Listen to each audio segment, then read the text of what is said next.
Bismillahirrahmanirrahim. Assalamualaikum warahmatullahi wabarakatuh. Innal hamdalillah nahmaduhu wa nasta'inuhu wa nastaghfiruh wa na'udzu billahi min shururi anfusina wa min sayyiati a'malina. Man yahdihillahu fala mudhillalah wa man yudlil fala hadiyalah. Asyhadu an la ilaha illallah wahdahu la syarikalah wa asyhadu anna Muhammadan abduhu wa rasuluh. Amma ba'd. Yang saya hormati Tuan Imam Ustaz Burhan, Bersatu Kuasa Masjid Al-Ghafur pada Latif Perlis, tuan-tuan pemerhati Allah sekalian.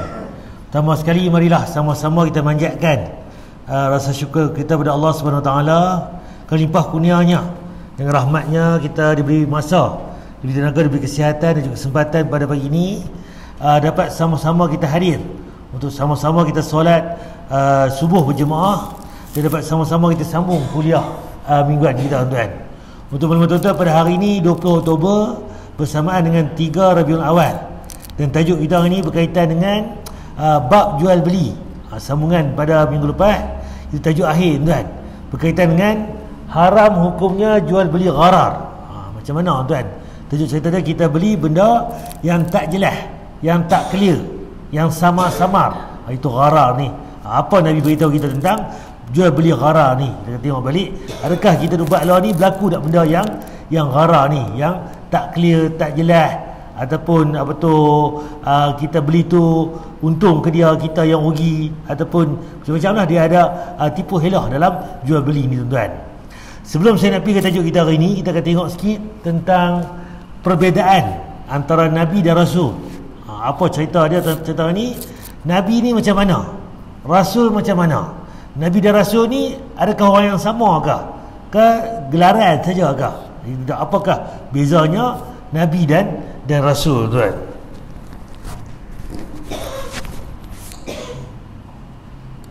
Bagaimana kabarnya Sobat Yufid? Semoga selalu dirahmati.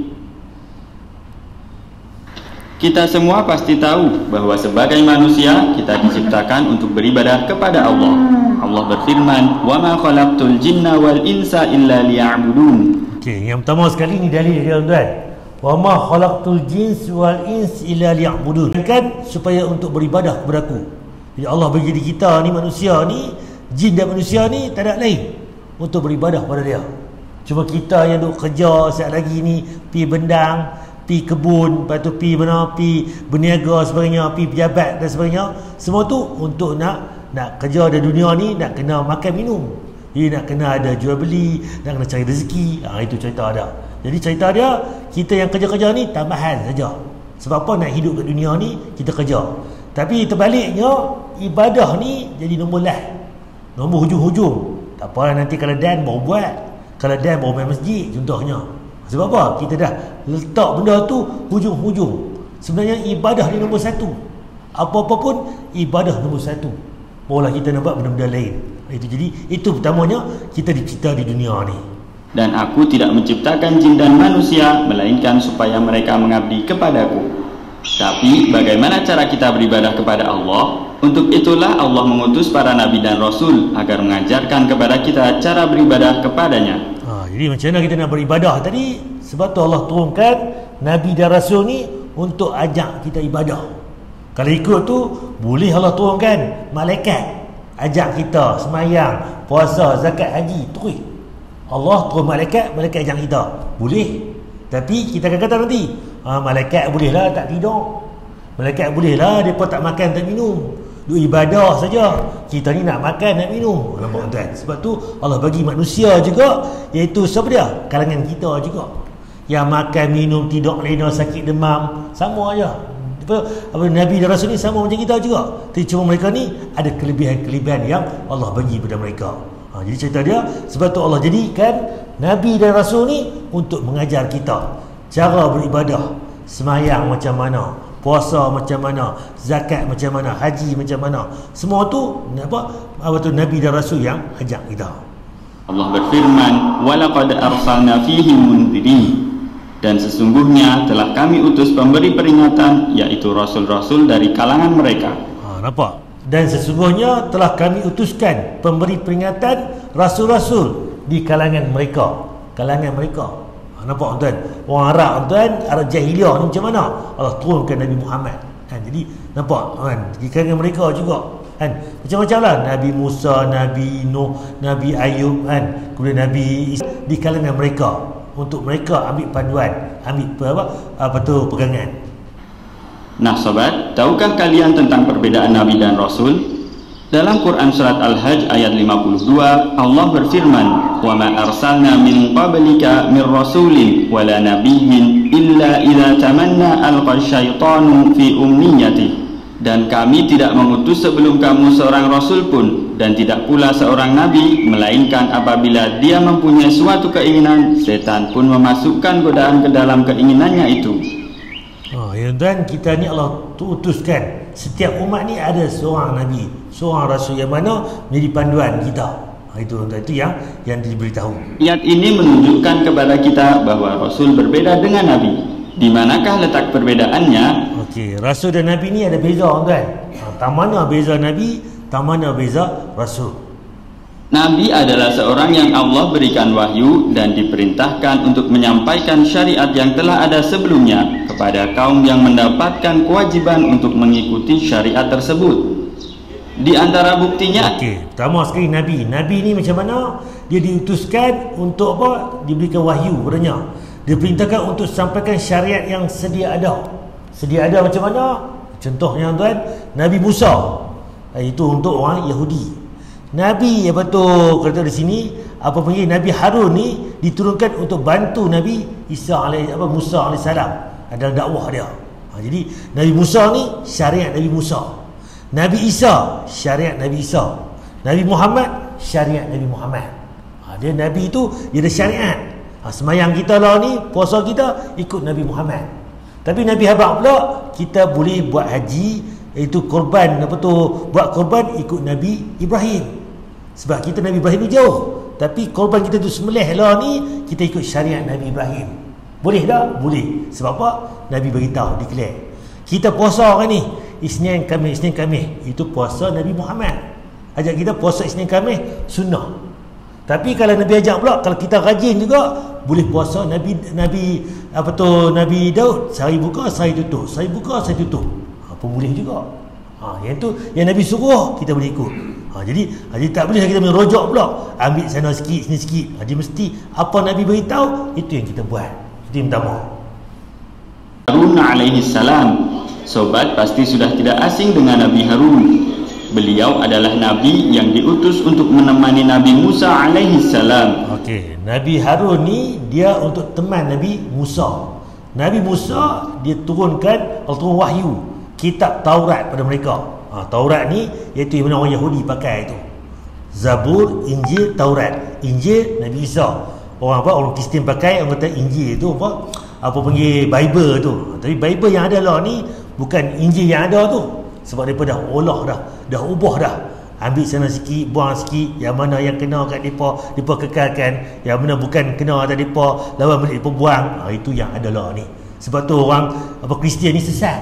Orang Yahudi mereka kenal Nabi Muhammad ni lebih kenal lebih kenal pada anak mereka. Sebab dalam kitab Taurat pun cerita siap-siap dah satu mereka kenal siapa Nabi Muhammad. Tapi mereka tak mau ikut. Sebab apa?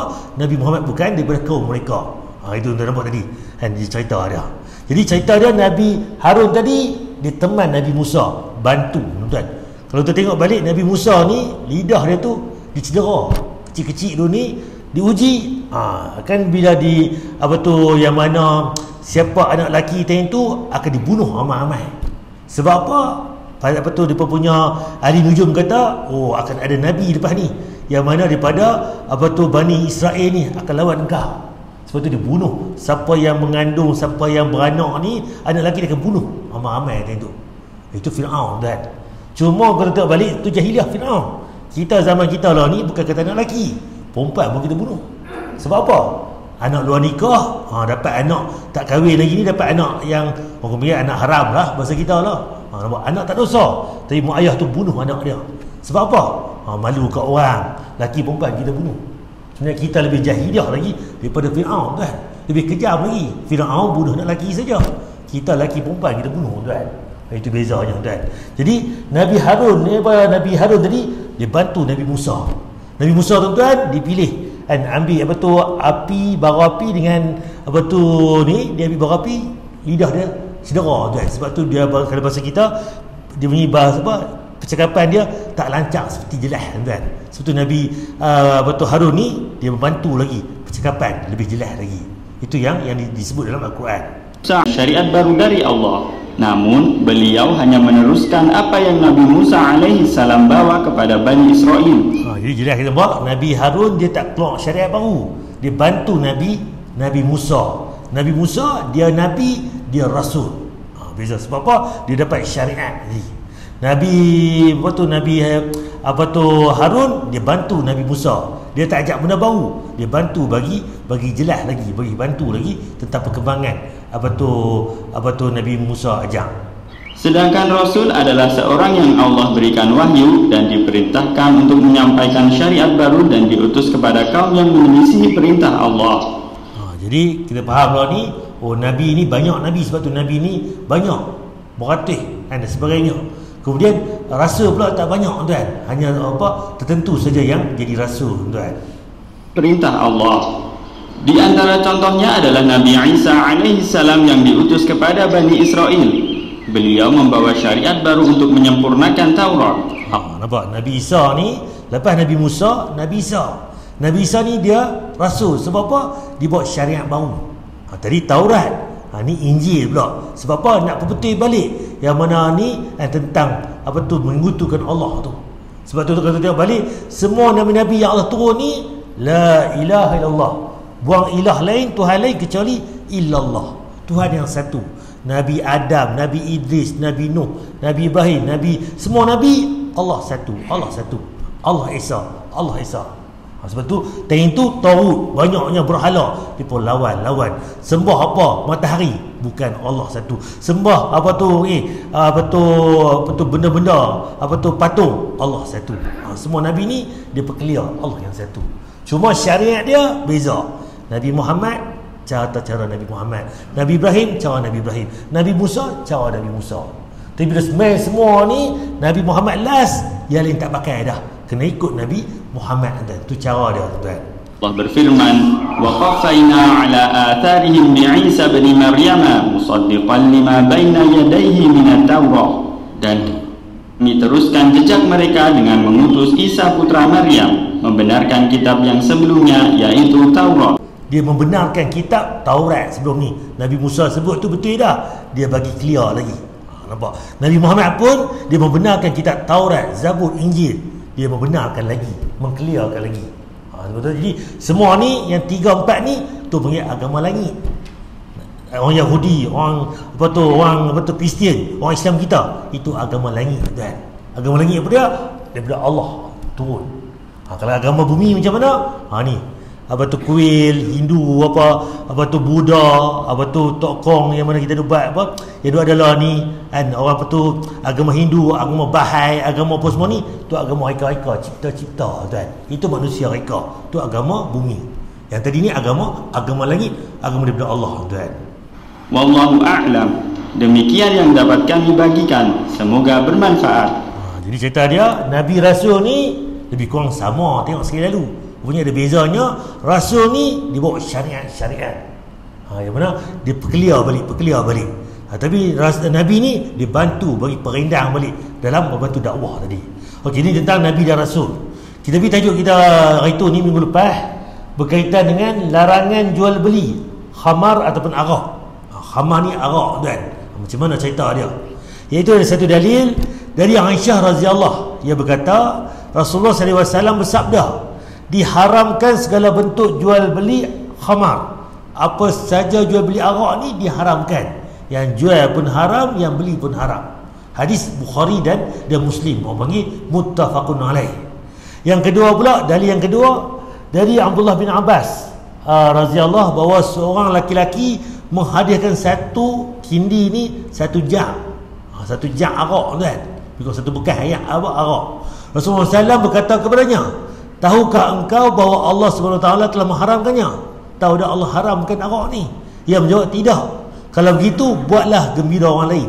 Kalau tak boleh minum, bagilah gembira orang lain. Laki kata kat Nabi balik. Rasulullah SAW pun bertanya, dengan apa yang aku membuat orang lain gembira? Nak buat apa bagi orang gembira ni? Nabi tanya balik lelaki tu. Ia menjawab, engkau suruh ia menjualnya. Kalau tak boleh minum Rasulullah, kita jual lah. Ni orang Yahudi banyak ni, pekan balai baru ni, pekan gangak ni. Contoh, pekan tak ada orang Yahudi. Jadi kita ni orang kafir banyak. Jadi tak boleh minum, kita jual lah. Tapi pun ada orang lagu ni yang kata tak boleh minum, tak apa Rasulullah, kita jual. Rasulullah SAW pun bersabda, sesungguhnya sesuatu yang Allah haramkan, meminumnya juga haram menjualnya. Tak boleh makan, tak boleh minum, jual beli pun haram, tuan. Ni dalil kata kalau minum pun tak boleh, jual lagi pun tak boleh. Makan pun tak boleh, jual benda tu pun tak boleh. Nampak? Maka Rasulullah SAW membuka tutup khindir itu dan menumpah isinya sehingga habis. Tak ada apa sikit pun. Jadi hadis Muslim. Jadi awalnya Islam tu tuan-tuan, orang Arab ni akan minum arak. Arak ni macam kita minum teh tu, teh tarik tu, Pak Mat teh tarik 2. Tu kita order lah ni. Sama zaman Nabi dulu ni, pergi kedai kopi tu, arak 2 gelas. Contoh. Sebab jadi makanan biasa ni pun dah. Teh tu. Tetapi baklah lagu tu, kacau tuan. Jegit tu tukang kedai, dia ni biar betul balik masjid minta arak pula 2 gelas.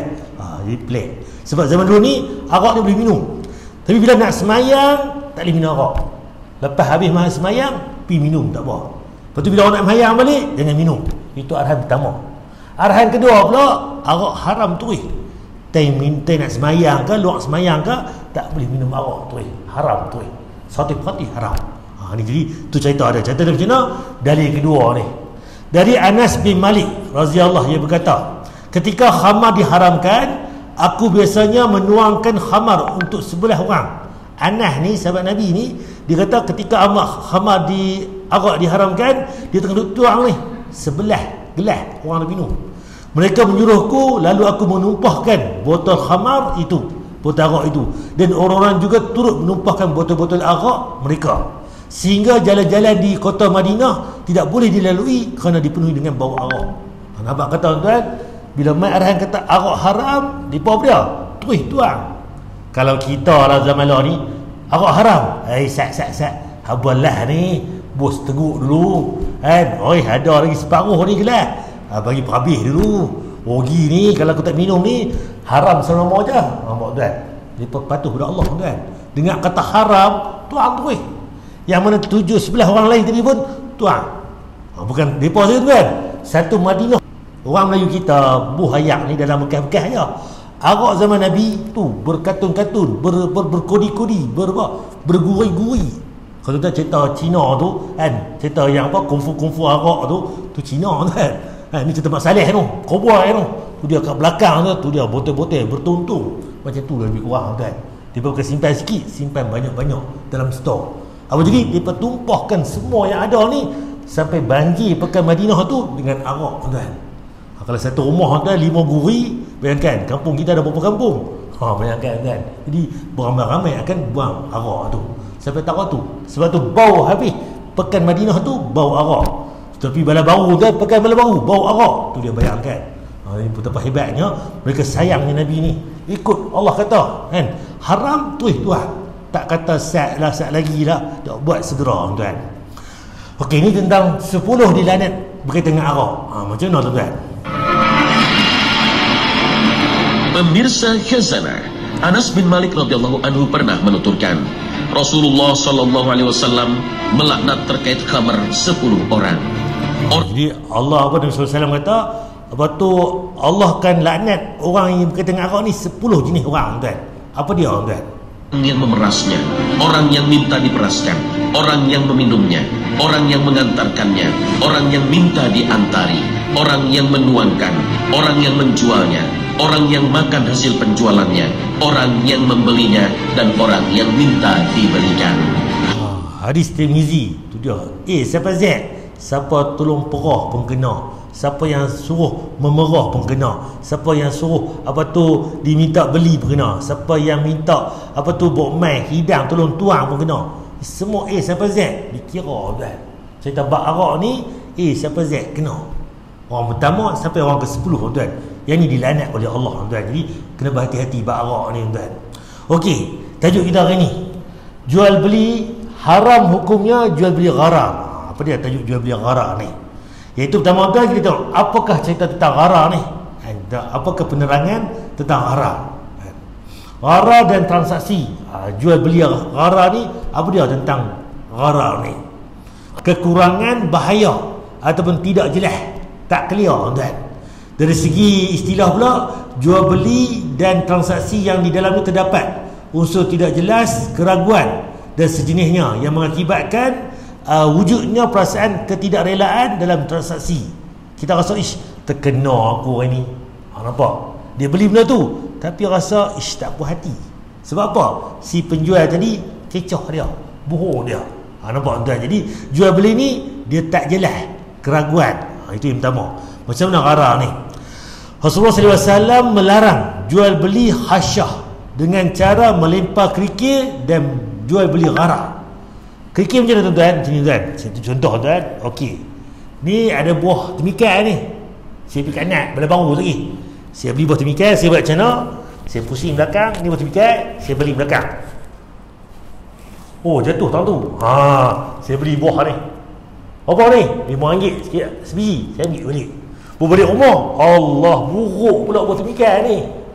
Terkena tuan, dia main kecoh ke kerja. Dia main judi je kan, naknya. Ikut nasib. Ni RM5 lah, RM5 lah. Buah besar, buah kecil. Ikut dan dia, baling. Kena buah besar. Untung aku ni. Tu dalam jual beli pun berlaku kan. Zaman dah tak ada lah. Buat lagu tu jenuh tuan. Nak beli duk baling apa depa ni. Zaman Arab ada tuan. Yang mana depa ambil batu, depa baling kat belakang. Sebab apa? Jadi macam satu permainan pun boleh, satu sonok-sonok pun boleh. Lepas tu nak menguji nasib. Nampak tuan, semua ni tak clear. Dan gharar tadi, gharar ni benda yang tak clear. Jadi apa dia gharar dari segi contohnya tuan, beli buah rayan. Buah rayan berapa ni? Saya jual 10 biji RM1.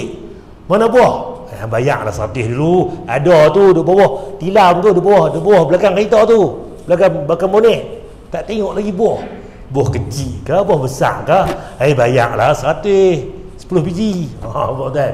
Tak clear. Pipi tengok, Allah, buah pun besar penumbuk tuan. Contoh, jadi tak clear benda tu. Sebab tu tuan, gharar ni macam-macam. Gharar apa lagi? Saya nak beli ni buah apa? Buah sintang, buah ayam. Contoh. Mana? 5 ekor RM10. Wih, murahnya. Bayar duit dulu. Buang pun tak nampak lagi. Nampak tuan? Saya bagi duit tuan. Duit hilang tak mana, buang tak mana tuan. Contoh. Jadi banyak benda tuan. Gharar ni tak jelas, tak clear. Okey, definisi. Menurut bahasa Arab, makna al-gharar adalah al-khat, pertaruhan. Sehingga Syekhul Islam Ibn Taymiyah mengatakan al-gharar adalah yang tidak jelas hasilnya, majhul al-aqibah. Sedangkan menurut Syekh As-Sa'di, al-gharar adalah al-mutakharah, pertaruhan, dan al-jahalah, ketidakjelasan. Perihal ini masuk dalam kategori perjudian. Dia masuk dalam judi kan. Kita tadi dah baling ikut belakang, jatuh tak mana ikut dan sebagainya. Sehingga dari penjelasan ini dapat diambil pengertian yang dimaksudkan jual beli gharar adalah jual beli yang tidak jelas, pertaruhan ataupun perjudian, termasuk juga tuan. Dan janganlah sebahagian kamu memakan harta sebahagian yang lain di antara kamu dengan jalan yang batil, dan janganlah kamu membawa urusan harta itu kepada hakim supaya kamu dapat memakan sebahagian daripada harta benda orang lain itu dengan cara berbuat dosa, padahal kamu mengetahui. Orang kita ni, tahu dah benda ni tak clear ni. Kita kata aku pergi lawan ni, aku tahu aku menang ni. Kita tahu benda tu tak betul, pergi lawan juga boleh kat kita, menang kat kita tuan. Itu bahaya juga. Sebab apa? Kita tahu benda tak betul, tapi nampak peluang aku boleh menang ni, boleh untung ni. Jangan, bila buat lagu tu haram dan dosa besar. Al-Baqarah ayat 188. Hai orang yang beriman, janganlah kamu saling memakan harta sesamamu dengan jalan yang batil, jalan yang tak betul. Kita tipu orang, jual 2 kilo kan, tapi bagi ke orang 1,5 kilo saja kan. Buah elok habang, tapi buah yang tak elok sebagainya kan. Jadi benda tu kecoh. Kecuali dengan jalan perniagaan yang berlaku dengan sama suka antara kamu. kita pun suka. Ni saya beli ni, bayar ni sekian, ni saya jual, ni kita deal elok dah. Bila dah dapat barang ni, esok lusa dapat, pukul berapa sebenarnya, nampak, jelas. Bayar lagu ni, saya bayar dulu separuh, nanti dapat barang saya bayar penuh. Contohnya, kita puas hati, clear. Dia mesti puas hati. Aku ni bayar ni kata separuh, barang tak dapat pun. Tuang dah dia ni. Nampak tuan? Benda tak clear. Dia mesti bagi jelas benda tu. Dan Maha penyayang kepadamu.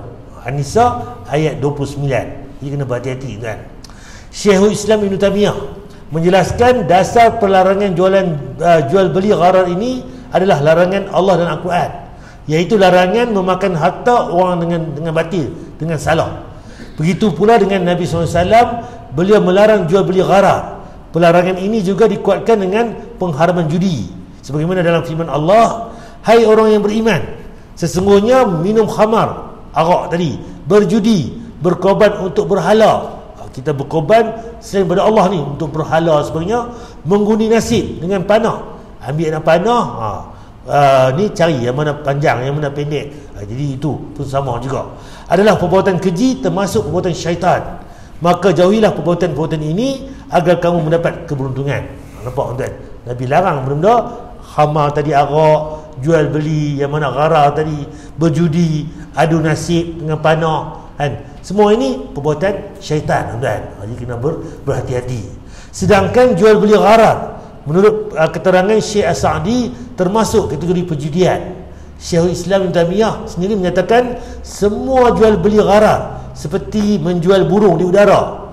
Saya beli ni burung berapa? 10 ekor, 50 ringgit. Mana? Tu Ustaz, baru nak tembak, baru nak tangkap, baru nak tahan bukat. Tak jadi. Unta dan budak yang kabur. Dia unta mana ni? Lembu ni, saya beli lembu. Berapa ekor?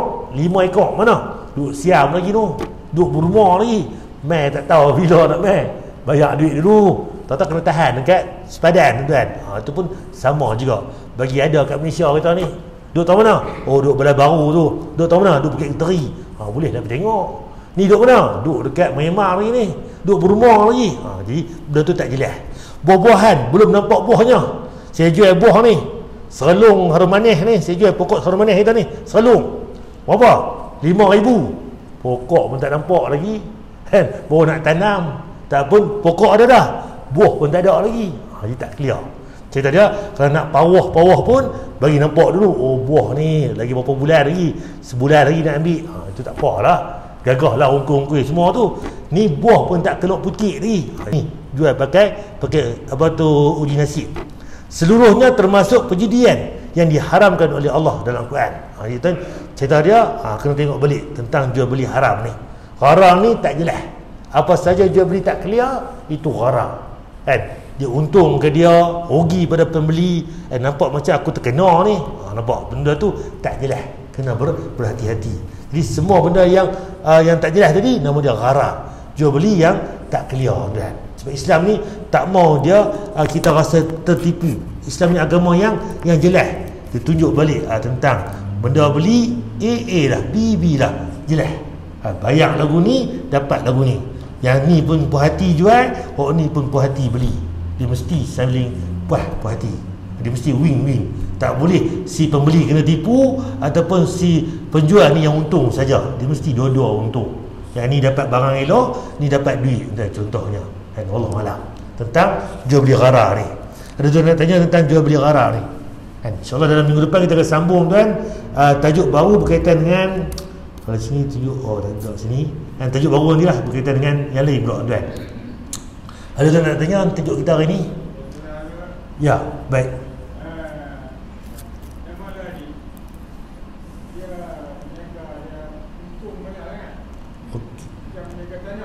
Okey, itu je tanya. Okey, baik. Ya. Okey. Okey, terima kasih.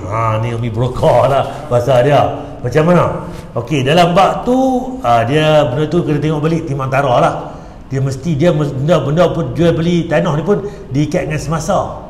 Sebab kalau tengok balik, harga jual 200,000 tadi, harga 100,000. Tetapi kat pejabat tanah, tempat orang duk hasil, duk tengok balik ni, dia kata tengok tanah ni bayar dia. Oh, ni tanah ni geran dia ni geran bendang pertanian. Tak sama dengan bendang kampung. Pertanian dia harga lain, bendang kampung harga lain. Harga tu dia kata nanti, tak mana ni? Oh, kawasan ni kawasan tepi jalan raya, ni tak mana kan. Kalau dekat ujung-ujung kampung Ulu tu, dia mungkin harga murah. Dia dah timbang taraf. Cuma dalam bab tu tuan, berpada-pada lah kan. Dia mesti tengok balik kan. Kalau 50,000 jual pun mungkin 70, 80, 100 sebagainya tu. Ikut keadaan. Kita nak kata pun tak juga, sebab benda tu di atas orang yang beli tu. Orang beli tu saya puas hati. Saya puas hati berharga ni, dia pun beli jual. Tak ada masalah. Cuma orang yang tadi dah, yang awal ni, sebab apa? Dia tak pandai jual. Dia kata dia dalam ni ada penyebab lah kan. Dia tak nak jual, dia suruh orang ni jual kan. Cuma orang ni pula atas orang tu lah, dia kecoh tak kecoh. Kalau 50,000 jual 50,000 bagi. Dia bagi dia 25,000 kata contoh, separuh harga tu pula. Dah lah untung lagi pula. Jadi timbang tarah lah benda tu. Sebab kita dalam bab jual beli pun kena tengok pula kan, harga semasa sebagainya, yang jual yang beli. Jadi dalam bab ni saya nak beritahu yang umumnya, mesti dia tak ada kata tipu daya di situ. Yang kata tadi jual 200,000 kata no, kan, yang si pembeli tu dia puas hati. Oh, nak beli tempat lain kangak, yang ni 200,000 dah ada rumah dah, ada pokok dah besar dah. Ni pula ni nak beli harga 50,000, tak ada pokok apa lagi. Dia puas hati dengan harga tu. Cuma yang ni masalah ni, owner yang awal tu dia beli dalam 25,000 je. Itu cerita dia. Tapi dah dia pandai broker kata. Jadi dalam bab tu pun kita nak kata 100% dia bohong ke, dosa ke apa ke, tak juga sebenarnya. Tapi timbang tara lah kan, wallahualam kan. Itu kemahiran dia sebenarnya. Tapi pada patutlah kalau harga nak jual 100,000, dia ni tak kata kamu tak bagi banyak kan, kita beli jual separuh lagi untung. Jadi janganlah pergi beli kat dia ni 25,000, pergi jual 300,000 ke orang. Bagilah kat dia ni dalam 100,000 ke, dia dapat 200,000 contoh lagu tu lah, lebih kurang. Sebab apa? Dia dalam tu kemahiran dia menjual beli pula tuan. Negotiate. Jadi kita nak kata 100% salah pun tak juga, tapi timbang tara lah dalam bab tu. Pada patutlah Allahualam, sebab dia pun bukan pakai model apa pun, orang tengah aja. Jadi dalam bab tu kena tengok balik lah benda tu. Dia kena perhalus balik. Allahualam. Ada tu nak tanya tuan dalam tajuk ni. Yang rara ni contohnya, durian ni jual sekilo ni RM10. Dia jual sampai 1 kilo, sekilo tu RM100. Durian yang sama. Kalau musangking tu lain lah pula. Contohnya nak jaga macam manis mahal tu dia. Benda yang mahal ni dia ada lah ciri-ciri dia. Kita dah ada durian lain, makan durian lain taklah galau-galau kan. Contohnya siapa ada duit beli hok mahal, siapa yang tak apa kita pakai hok biasa pun tak apa. Contohnya Allahualam. Ada tanya kita dan tajuk ni. Jadi jual beli rara ni dia tipu dan jual beli tu. Yang tadi tu dia jual tanah tu cerita lain pula. Tu broker pula tadi tu. Tapi bukan tu lah. Dia mesti agama ni dia tidak membebankan, mesti puas hati. Fair, square dah. Yang jual pun dia, yang beli pun dia. Itu yang betul dah. Kalau saya berhenti kat ni, insya-Allah kita berhenti dulu. Subhanakallahumma wa bihamdika asyhadu an la ilaha illa anta astaghfiruka wa atubu ilaik. Assalamualaikum warahmatullahi wabarakatuh.